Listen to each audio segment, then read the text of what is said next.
그럼 우리 4단원 현대사 파트를 구체적으로 알아보기 전에 이 현대사에 대해서 기본적인 개괄을 좀 해보도록 할 겁니다.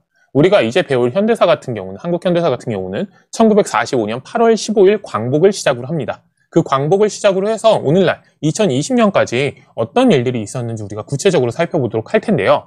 80여 년 정도의 일이다 보니까 그렇게 많은 일들이 있지는 않겠네 라고 생각할 수도 있긴 한데요. 현대사 같은 경우는 지금 당장 우리가 살고 있는 이 모습을 규정짓는 가장 중요한 역사적인 사건들이다 보니까 상당히 다양한 내용들을 구체적으로 살펴보게 될 겁니다.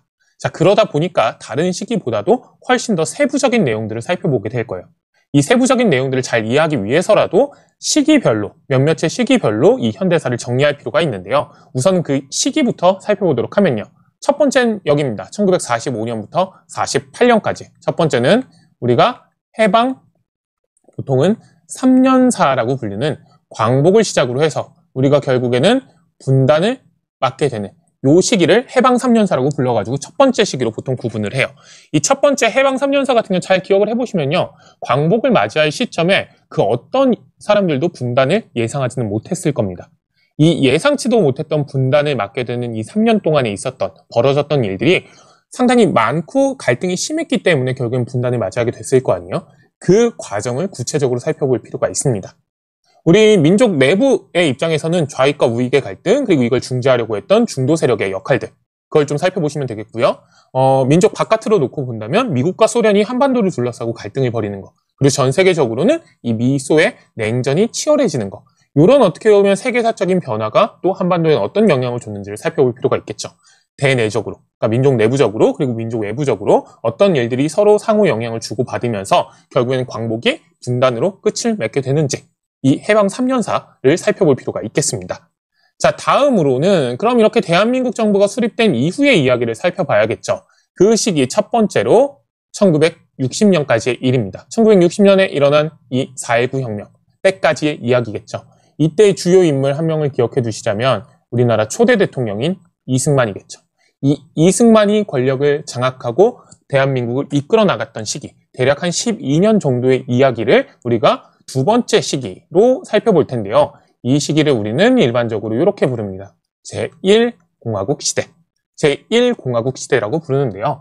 요 제1공화국, 앞으로 그러면 2공화국도 있고 3공화국도 있다는 거겠죠. 요 구분은 뭐냐면, 헌법의 개정 등을 통해가지고 정치체제가 완전히 어떻게 보면 큰 변화를 맞이하게 되면은 정치사적인 변화를 구분하기 위해서 이런 식으로 기준점을 잡습니다. 제1공화국, 제2공화국, 제3공화국, 4공화국, 5공화국, 6공화국까지 우리가 살펴볼 텐데요. 그 첫 번째 시기, 이승만 정부 시기라고 생각하시면 되고요. 이때 기본적으로 알아두실 내용은 이겁니다. 4년 임기의 대통령제가 기본 어떻게 보면 정치 체제였다라는 거. 자, 그럼 4년마다 대선이 펼쳐지니까 48년, 52년, 그 다음에 56년, 그 다음에 60년에 선거가 치러졌겠죠. 대선이 치러졌을 테니까 그걸 좀 알아두시면 되고요. 그 대선 때를 어떻게 보면 기준점으로 해가지고 상당히 중요한 사건들이 벌어집니다. 그건 우리가 또 조금 이따가 살펴보도록 할 거고요. 자, 기억 꼭 해두셔야 될 사건 있죠. 무슨 혁명? 4.19 혁명입니다. 자, 그리고 이 시기에 요걸 먼저 했어야 되는데요. 미안해요. 6.25 전쟁이 펼쳐진다는 것도 우리가 기억을 해두셔야 되는데요.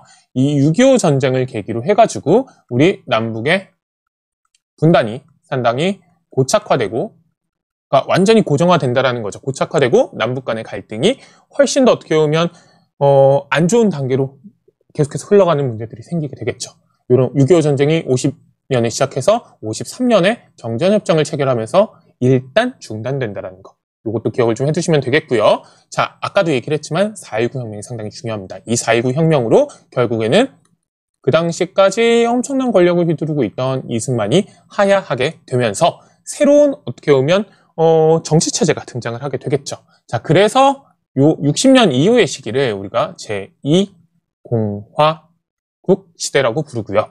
이 제2공화국의 가장 큰 특징은 우리나라 최초이자 아직까지는 마지막으로 내각 책임제 정치 형태를 운영했다라는 겁니다. 그리고 이 내각 책임제 하에서 권력을 잡은 건 장면이라는 인물이고요. 이 장면이 이끈 내각을 장면 내각이라고 부르는데요. 이 장면 내각 같은 경우는 1960년에 시작을 해서 61년에 끝이 납니다. 61년에 무슨 사건을 통해서? 여기 나오는 5.16 군사정변을 통해서. 군사정변을 일으켰던 인물은 누구죠? 박정희죠. 박정희 소장이 군사 쿠데타를 일으키면서 기존의 합법적인 정부였던 제2공화국 정부 장면 내각을 무너뜨리고 권력을 장악한 채 군정을 실시를 합니다. 군인들이 정치를 이끌어 나간다는 거고요. 이 박정희 군정 같은 경우는 63년에 끝이 나는데요. 군정이 끝났으니까 이제 민간인들이 정부를 이끌어 나가야겠죠. 그걸 민정이라고 불러요. 자, 군사정변 이후에 박정희 같은 경우는 계속해서 자기들은 이 혼란스러운 잠깐의 상황을 정리하기 위해서 어쩔 수 없이 권력을 장악한 거고, 양심적인 정치인들에게 다시 정권을 넘기겠다라고 계속해서 선언을 했었어요. 자, 그리고 63년에 실제로 민정을 실시합니다. 자, 그런데 그 민정 때 누가 군복을 벗을까요? 박정희가 군복을 벗고, 박정희 군복을 줬고, 이제 민간인이죠. 대선에 출마하게 됩니다. 63년에 대선에 출마를 해서 결국에는 우리가 알고 있듯이 언제까지? 79년까지 박정희의 시대가 시작이 되는 겁니다. 정확하게는 이걸 좀 구분을 하면 63년 대선에 출마를 해서 79년에 결국에는 11.6 사태. 박정희가 김재규의 총에 맞고 사망하는 사건이 벌어질 때까지 박정희의 시대가 시작이 되는 거죠. 61년부터 79년이니까 대략 한 18년, 19년 정도 이어진 시대라고 보시면 되겠죠. 자, 이 박정희 시대 같은 경우는 우리가 크게 보면 두 시기로 구분을 합니다. 두 시기로. 그게 기준점 기억해 주셔야 돼요. 1972년이라는 거. 자, 1972년 이전에 우리가 몇 공화국일까요, 이거? 3공화국이라고 부릅니다. 자, 이거 같은 경우는 아까 내각 책임제였죠. 제2공화국이. 다시 63년 즈음에 헌법을 바꿔서 4년 임기에 대통령 중심제로 다시 바꿉니다. 자, 대통령이 결국에는 권력의 중추가 되는 정치체제가 다시 탄생을 하게 되는 거고요. 63년에 그 대통령 선거에서 박정희가 당선이 되면서 대통령으로서 권력을 장악하게 됩니다. 자, 근데 72년에 중요하게 기억을 해주실 거 10월 유신이라는 게 추진이 되는데요. 이 10월 유신 같은 경우는 간단하게 생각하시면 돼요. 원래 권력을 잡고 있던 박정희가 자신의 권력을 더욱더 강화시키기 위해서 또다시 군대를 동원해서 국회를 해산시키고 기존에 있던 헌법을 정지시킨 다음에 새롭게 헌법을 만든 겁니다. 요걸 그래서 이렇게도 부릅니다. 친위 쿠데타였다. 쿠데타는 쿠데타인데, 즉 군사정변을 다른 말로 우리가 쿠데타라고도 부르거든요. 군사정변은 군사정변인데 기존에 있던 정권을 무너뜨리려는 군사정변이 아니라 기존에 있던 정부가 자기의 권력을 더욱더 강화시키기 위해서 불법적인 어떻게 보면 작태를 벌였던 일이라고 생각하시면 됩니다. 친위라는 건 스스로를 지키는 이라는 뜻이거든요. 이런 10월 유신을 추진을 해서 아까도 얘기를 했지만 헌법을 정지시켰죠. 기존의 헌법. 요 제3공화국의 헌법. 자, 그리고 다시 헌법을 만들게 됩니다. 그래서 이 시기를 제4공화국 시대라고 부르게 되는 거죠. 자, 이때 기억해 주실 건 이겁니다. 6년 임기의 대통령제를 실시를 합니다. 기본적으로 대통령의 임기가 훨씬 더 늘어났죠.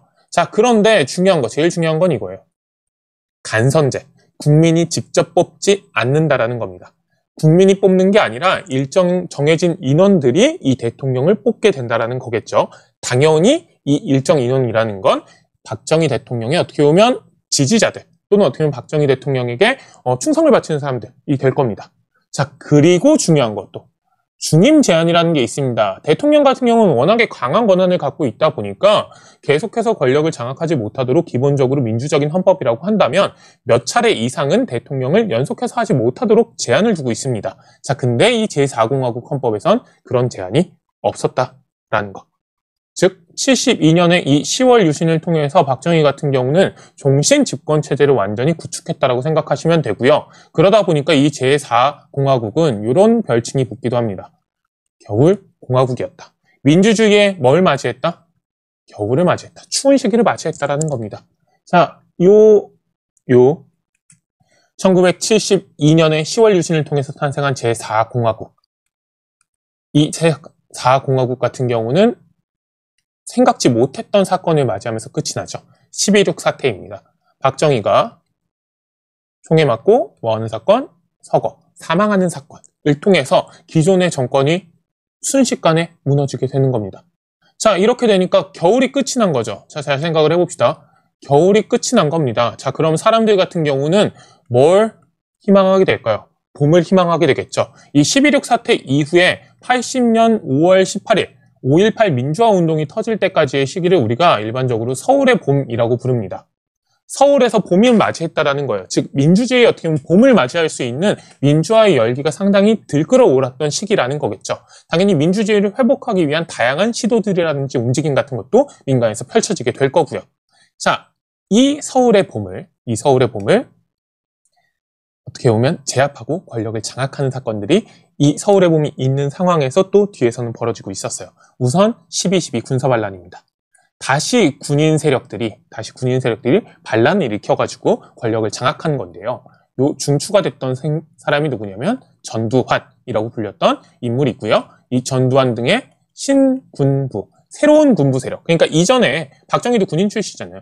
박정희가 어떻게 보면 장악하고 있던 그 군부 세력 말고 또 다른 새로운 군부 세력들이 권력을 장악하는데 한 걸음 한 걸음 나아가고 있던 시작입니다. 군사반란을 통해서 이 전두환 같은 경우는 일단 군부를 완전히 장악을 합니다. 자, 그리고 서서히 어떻게 보면 권력의 중추로 다가서기 시작을 하는 거죠. 이 전두환이라는 인물이. 그러다 보니까 이 전두환이라는 인물의 어떻게 보면 힘이 점점 커지는 걸 보니까 사람들이 그거에 반대하고 제대로 된 민주화를 해라, 개헌을 하자라고 주장을 한 게 바로 서울의 봄이었어요. 서울의 봄과 같은 어떻게 보면 민주주의에 대한 열망이었던 거겠죠. 자, 이 민주주의의 열망을 어떻게 보면 무너뜨리는 게 결국엔 다시 전두환이 되는 거고요. 그 시점이 언제였냐면 5월 17일입니다. 1980년에. 5월 17일에 당시 10월 26일에 갑자기 박정희가 서거를 하면서 어떻게 보면 사회가 엄청나게 혼란스러워진 상황이잖아요. 그래서 이 12.6 사태를 계기로 해가지고 계엄령이 실시가 되고 있었는데요. 이 계엄을 전국으로 확대를 합니다. 이 계엄령을 전국으로 확대를 하면서 군부가 이제 그러니까 신군부 세력이 군대 내부뿐만이 아니라 완전히 어떻게 보면 우리나라 전체를 장악한 일이 벌어지게 되는 거예요. 당연히 서울의 봄과 같은 움직임들이 엄청나게 큰 탄압을 받았을 거고요. 그 과정에서 어떻게 보면 신군부가 어떻게 보면 가장 큰 탄압을 했던 곳이 바로 5월 18일 어디서였을까요? 광주입니다. 5월 18일 광주에서 있었던 이 민주화 운동을 엄청나게 탄압을 하면서 권력을 완전히 장악하게 되는 겁니다. 그러면서 1980년에 상당히 중요한 시점이 되겠죠? 80년에 전두환이 권력을 완전히 장악하게 됩니다. 자, 그리고 전두환이 이때 개헌을 한번 해요. 자, 그래서 이 시기를 제5공화국 시대라고 부릅니다. 자, 이때 기본적으로 알아둘 건 7년 임기 대통령제입니다. 대통령제이고요. 이때도 여전히 제4공화국, 즉 유신체제 때랑 똑같이 간선제입니다. 자, 근데 이때는 중임 제한을 철폐하지 못하고요. 단임으로 합니다. 왜냐하면 이 서울의 봄이라든지 아니면 있었던 다양한 79년 이후에 있었던 그리고 유신체제를 반대하면서 쭉 꾸준히 이어졌던 어떻게 민주주의의 열망 같은 것들이 전두환으로 특히 신군부에게 중임 제한을 철폐하는 것과 같은 그러니까 어떻게 보면 종신집권을 할 수 있는 조건을 만드는 것까지는 차마 하지 못하도록 했던 거죠. 단임제가 시행이 됩니다. 딱 한 번만 할 수 있다는 거예요. 7년 임기죠. 자, 그럼 80년부터 7년이면 87년까지입니다. 당연히 87년이 될 즈음에는 새로 대선을 치러야 하겠죠. 이 대선이 새로 치루어져야 하기 때문에 85년, 86년, 87년 즈음부터 계속해서 어떻게 보면 제야 세력들, 민간에서는 이런 요구들이 나옵니다. 대통령 선거를 새로 치러야 되는데 자, 요거 철폐해달라. 간선제. 우리가 국민들이 직접 대통령을 뽑을 수 없는 체제잖아요. 이거에 대한 어떻게 보면 반발이 상당히 터져나오기 시작을 합니다. 즉, 국민 직선제를 통해서 대통령을 선출해서 민주화를 어떻게 보면 이루어내자라는 열망들이 커지게 되는 거죠. 이런 열망이 폭발을 했던 게 우리가 알고 있는 6월 민주항쟁입니다. 1987년에 있었던 6월 민주항쟁이고요. 이 6월 민주항쟁을 통해서 우리가 결국에는 직선제 헌법을 얻어내게 되죠. 자, 그 이후의 상황이 그렇기 때문에 이제는 제6공화국이 되겠죠. 자, 이 제6공화국 같은 경우는 5년 임기 대통령제입니다. 5년 임기의 대통령제고요. 당연히 중요한 건 이거겠죠. 직선제를 쟁취해냈다는 거죠. 자, 그리고 이때는 단임제입니다. 대통령은 한 번밖에 할 수 없다는 거. 일반적으로 대통령제 같은 경우는 4년 중임제인 경우가 상당히 많아요. 대표적인 나라가 미국이 있겠죠. 이 4년 중임제 같은 경우는 왜 그러냐면 4년에 한 번에 끝나게 되면 아무래도 정책적인 연속성이 좀 떨어질 수밖에 없잖아요. 4년이라는 게 짧으니까. 그러다 보니까 4년 그리고 어떻게 보면 중간평가를 받아서 플러스 4년까지 해가지고 8년에 어떻게 보면 임기를 어느 정도 보장해주는 측면이 있는데요. 우리나라 같은 경우 지금까지 쭉 역사를 살펴보면 대통령이 너무나도 강력한 권한을 갖고 박정희라든지 전두환 그리고 그 이전에 이승만까지 장기 집권을 노렸던 상당히 역사가 분명히 존재를 합니다. 자, 그러다 보니까 개헌을 할 때 중임 제한을 그러니까 연속해서 여러 번 대통령을 할 수 있는 거에 대한 어떻게 보면 노이로제 같은 것들이 상당히 강했겠죠. 자, 그러다 보니까 단임제로 시행이 되게 되고요. 이 단임제 대통령 선거를 통해 가지고 첫 번째로 당선이 됐던 인물이 신군부 출신이었던 노태우. 그 이후에 이전에 민주화운동을 주도했던 김영삼, 그 다음에 김대중. 그 다음에 우리가 이름 한 번은 들어봤을 법한 여러분들이 태어날 때쯤에 아마 대통령이었던 노무현. 그 다음에 이명박. 여기서부터 이제 기억이 나겠죠? 박근혜입니다. 박근혜. 그 다음에 문재인 대통령까지 이어지고 있는 겁니다. 자, 그리고 다음 대통령이 있겠죠. 이게 언제냐? 2022년 대선 때입니다. 2022년 대선 때가 되는 거예요. 자, 그러다 보니까 이제 얼마 남지 않았죠. 자, 아까도 잠깐 이야기를 했지만 이 단임제라는 게 장점도 분명히 있는 거기는 하지만 아쉬운 점들이 분명히 있습니다. 정책적인 연속성이 좀 떨어진다는 측면들. 자, 그러다 보니까 이 단임제를 어떻게 보면 좀 해소를 해야 된다라는 측면에서 개헌을 주장하는 사람들도 있고요. 또는 이런 얘기도 있어요. 워낙에 우리나라 대통령의 권한이 강하다 보니까 이 대통령제를 좀 손해봐야 되지 않느냐라는 목소리들이 좀 있거든요. 그러니까 뭐 내각 책임제가 될 수도 있고요. 아니면 대통령의 권한을 좀 약화시키는 방법들이 있겠죠. 이런 것들 차원에서 개헌의 목소리가 서서히 나오게 되는 이유는 이겁니다. 곧 있으면 대선이 있을 거기 때문이거든요. 이 대선 전에 개헌을 추진해야지만 이 2022년에 새로운 대통령 같은 경우는 그 개헌에 어떻게 보면 해당하는 내용들을, 권한들을 행사할 수 있으니까. 물론 선생님이 여기서 뭐 개헌을 해야 된다 말아야 된다라는 얘기를 하는 게 아니고요. 이런 흐름 속에서 어떻게 보면 정치가 이어지다 보니까 2022년 대선을 앞두고 개헌의 목소리가 서서히 나오고 있다라는 거. 우리가 왜 그런 분위기가 나타나게 되는지를 좀 정리를 해준 겁니다. 자, 지금까지는 우리가 정치사적인 변화를 중심으로 우리가 45년부터 지금까지의 역사를 좀 살펴봤고요. 자, 이제 정치를 살펴봤으니까 경제적인 변화에 대해서 좀 살펴봐야겠죠. 자, 잘 알아둘 거는 우리가 48년에 분단이 되고 새로운 정부가 수립이 됐을 때 우리가 수업 시간에 구체적으로 살펴보겠지만 대한민국이라는 나라는 세계에서도 어떻게 보면 가장 못 사는 나라의 못 사는 축에 속하는 나라였어요.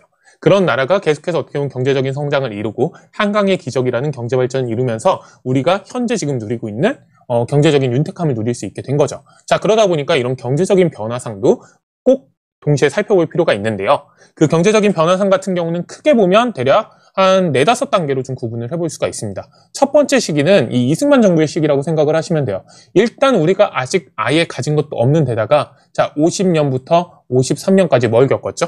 그렇죠. 전쟁을 겪으면서 진짜 없던 것마저 완전히 쑥대밭이 된 겁니다. 자, 그러다 보니까 대한민국 이 시기에는 원조를 받는 나라였어요. 즉 도움을 받는 나라였다는 거죠. 자, 그래서 이 시기의 경제체제를 우리가 보통 원조 경제체제라고 이야기를 합니다. 미국으로부터 원조를 상당히 많이 받는 시기였고요. 이 미국으로부터 받은 원조를 바탕으로 해가지고 그나마 근근히 어떻게 보면 경제를 유지하고 있던 시절이라고 생각하시면 돼요. 자, 근데 이 경제 원조가 1950년대 말이 되면 서서히 줄어들다가 결국엔 중단되게 되거든요. 미국 입장에서도 이제 너네도 그냥 이렇게 어떻게 보면 무상으로 원조를 받는 거에서 그칠 게 아니라 경제 개발을 좀 해야 되지 않겠냐라는 요구 같은 것들이 계속 미국 쪽에서 압박으로 들어왔던 거예요. 그러면서 원조가 줄어들게 되고 이 원조 줄어드는 거에 대해서 제대로 대응을 하지 못하면서 경제적인 위기를 50년대 말에 맞겠죠.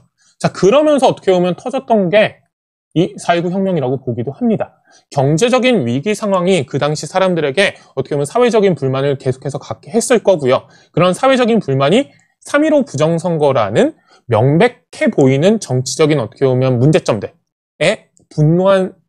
정치적인 문제점들의 분노를 폭발시키는 기폭제가 됐던 겁니다.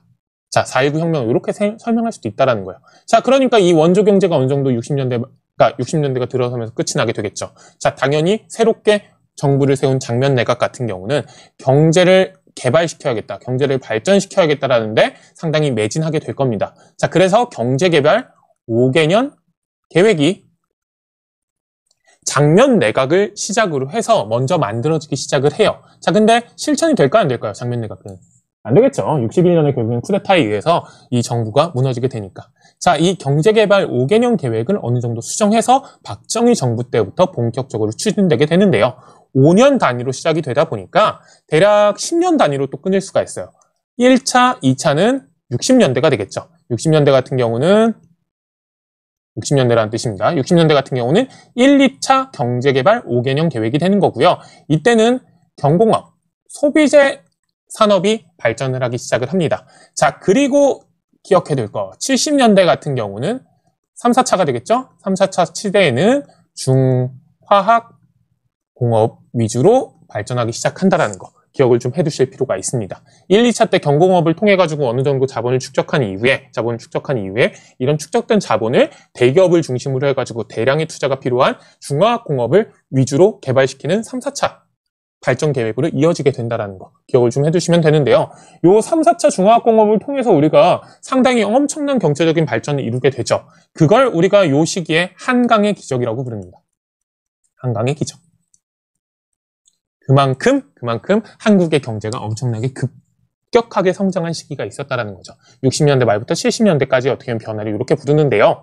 자, 이 한강의 기적도 70년대 말이 되면 위기를 맞게 됩니다. 70년대 중반과 70년대 후반에 있었던 석유 파동이라는 사건을 통해서 전 세계적으로 유가가 엄청나게 급격하게 뛰게 되면서 우리가 원자재를 수입해와야 되는 국가인 거잖아요. 이 원자재를 수입하는 입장에서 석유 가격이 너무나도 급격하게 뛰어버리게 되니까 수출이 어려워지게 되고, 왜냐하면 우리가 생산 단가가 높아지니까 수출 경쟁력이 떨어지다 보니까 경제적인 위기를 맞게 됩니다. 자, 그러면서 70년대 말부터 박정희 정부에 어떻게 보면 경제 정책이 제대로 먹혀들지 않기 시작을 하면서 경제적인 위기 상황을 맞게 되고, 이런 경제적인 위기 속에서 당연히 사회적인 불만이 또 늘어나게 되겠죠. 그런 사회적인 불만이 70년대 말부터 폭발하기 시작을 한 게 요 분위기라고 생각하셔도 됩니다. 그럼 경제적인 어떻게 보면 변화가 사람들에게 가져오는 충격 같은 것들이 상당히 크다라는 걸 우리가 알 수 있는 게 79년의 이런 혼란이었다고 생각하시면 돼요.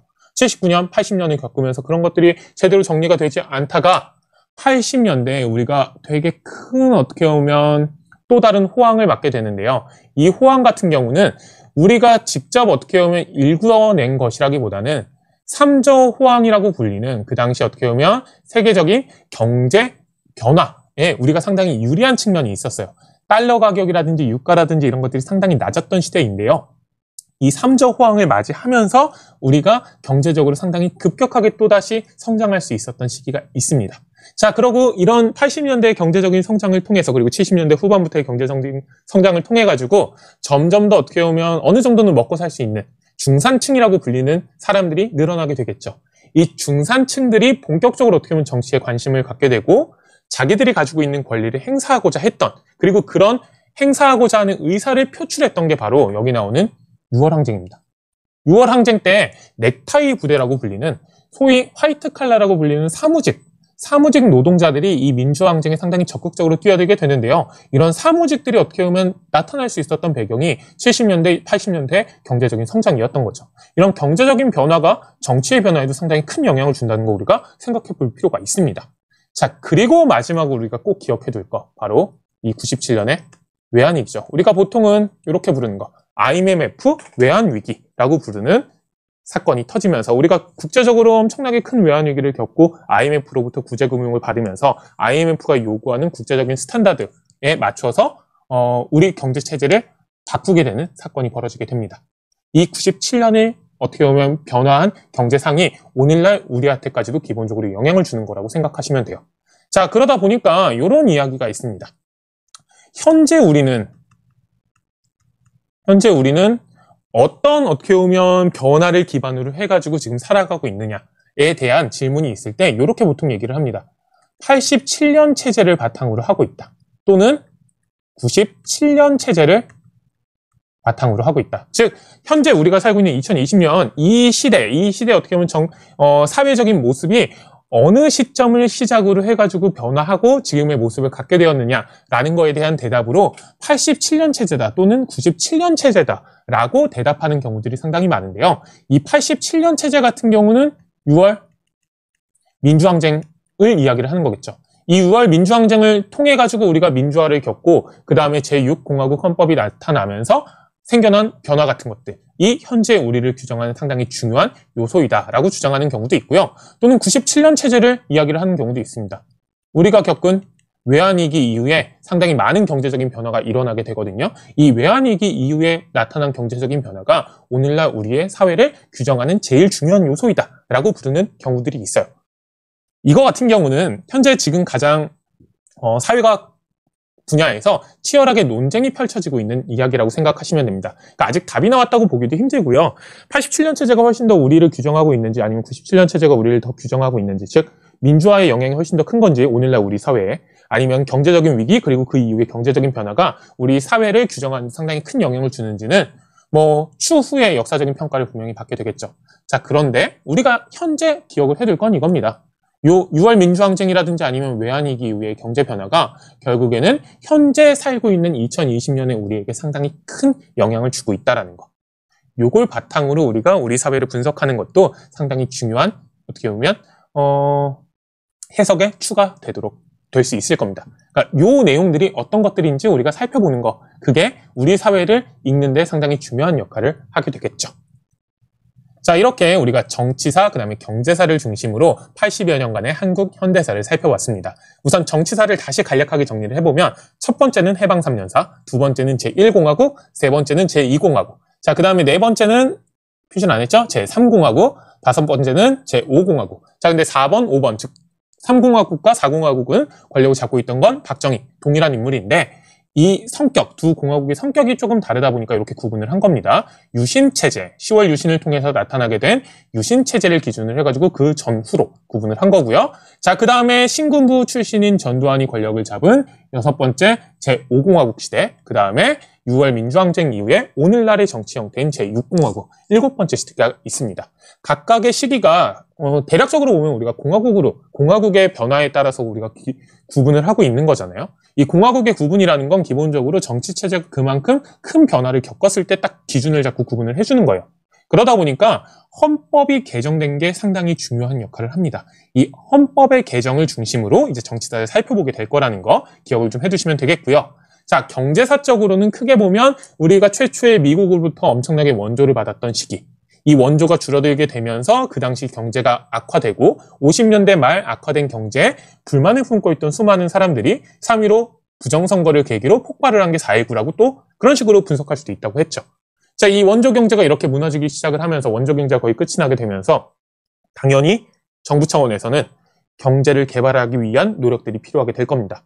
그걸 위해서 제2공화국 때부터 경제개발 5개년 계획이 준비가 되게 되는데요. 이 제2공화국에서는 이 경제개발 5개년 계획이 거기 실천되지는 못하고 그 이후에 박정희 정부 때부터 1차, 2차, 3차, 4차에 걸쳐서 5개년 계획이 추진이 됩니다. 1, 2차는 경공업 중심으로, 3, 4차는 중화공업 중심으로 펼쳐지고요. 이걸 통해서 한강의 기적이라고 불리는 우리의 경제 발전을 이루어내게 된 겁니다.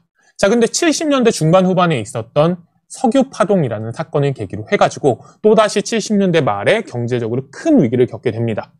그런 사회 혼란 속에서 79년에 다양한 어떻게 보면 불만들이 폭발하게 될 거고요. 정치적인 불만 같은 것도 여기에 당연히 합류하게 되겠죠. 그러면서 부마민주항쟁이라든지 아니면 다양한 노동운동들이 펼쳐지게 됩니다. 그 상황에서 11.6 사태가 벌어지게 된 거예요. 자, 그리고 그 상황에서 신군부의 전두환 등이 권력을 어떻게 보면 다시 한번 쿠데타를 일으키면서 권력을 잡은 게 제5공화국이 되는 거고요. 자, 이 제5공화국 같은 경우는 그러니까 경제적으로 상당히 안 좋은 상황에서 정권을 잡게 되는데요. 마침 80년대에 세계적인 어떻게 보면 경제 추세가 변화합니다. 그걸 3조 호황이라고 부르고 이 3조 호황을 통해서 다시 한번 한반도, 한국의, 그러니까 우리나라의 경제가 엄청나게 급성장할 수 있게 되었고요. 그 과정에서 탄생하게 된 중산층이라고 불리는 새로운 어떻게 보면 계층들, 어느 정도의 어떻게 보면 경제적인 여유가 있어서 사회적인 여유를 갖고 정치에도 관심을 갖게 되는, 그리고 자기의 권리를 어떻게 보면 생각할 수 있는 여유가 있는 사람들이 많아지게 되는 거예요. 자, 그러면서 87년에 6월 민주항쟁에는 그 이전에는 어떻게 보면 투사라고 불리는 민주투사, 민주화 운동가들이 중심이 됐던 다양한 운동들이 있다고 했다면 6월 민주항쟁에는 그들이 중심이 되긴 했지만, 민주화 운동가들이 중심이 되긴 했지만 여기에 일반 시민들, 중산층들이 합류를 하면서 엄청나게 큰 규모의 항쟁이 펼쳐졌던 겁니다. 그 결과 결국에는 우리가 새로운 헌법, 직선제 헌법을 얻어낼 수 있었던 거겠죠. 그게 제6공화국 현재의 모습입니다. 이렇게 경제하고 정치를 또 연관 지을 수도 있다는 거예요. 자, 그리고 경제적으로 제일 중요한 거, 오늘날 우리한테 제일 중요한 건 외환위기죠. 이 외환위기를 맞이해서 IMF 국제금융, 우리가 구제를 받게 되면서 그 금융 구제를 받게 되는 데 대한 대가로 IMF가 요구했던 다양한 경제적인 변화들을 수용하게 되고, 그 수용 결과 오늘날과 같은 경제사회적인 모습을 갖추게 되는 겁니다.